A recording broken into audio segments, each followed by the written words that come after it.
Seriously, you saw how I am. I'm awkward. I overthink everything. My brain treats everyday conversation like a boss battle. She laughed gently. I smiled. That speech? I wrote it to avoid talking to you, and it turned into like the public execution of my dignity. She laughed harder this time, the kind of laugh that makes her whole face soften. But it also did something else, I said. It forced me to admit that I actually care about you. And maybe humiliation wasn't the worst thing that could have happened. Maybe it just sped things up. She grew quiet. Not uncomfortable quiet, processing quiet. So, she said, what do we do now? I breathed in the cool air, let the nerves rise and fall. Then I said the most honest thing I'd said all semester. We take it slow, like you said. No pressure, no rushing, just figuring it out together. Her shoulders dropped, like she'd been holding tension she didn't even realize.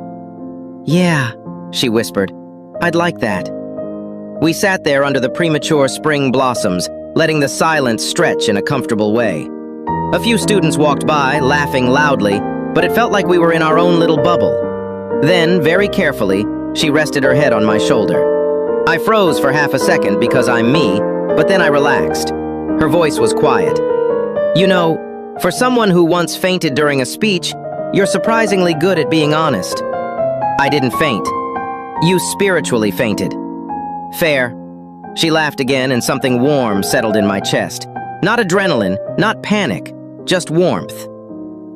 The unexpected epilogue. Over the next week, something strange happened. People stopped bringing up the speech. They stopped calling me confession guy, stopped asking about Maya, not because they forgot, but because we stopped flinching when they remembered. It's like the moment you stop being embarrassed. Everyone else loses interest in keeping the story alive.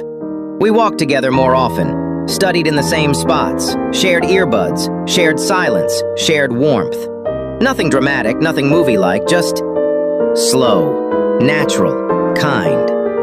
One afternoon, when we were sitting on the grass outside the library, she nudged her knee against mine and said, "You know, if you ever wanted to try a real date, I think I'd say yes." I blinked like she'd just solved world peace.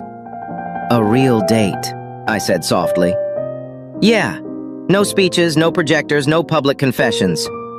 "Damn, there go all my plans." She shoved my arm. "You're impossible."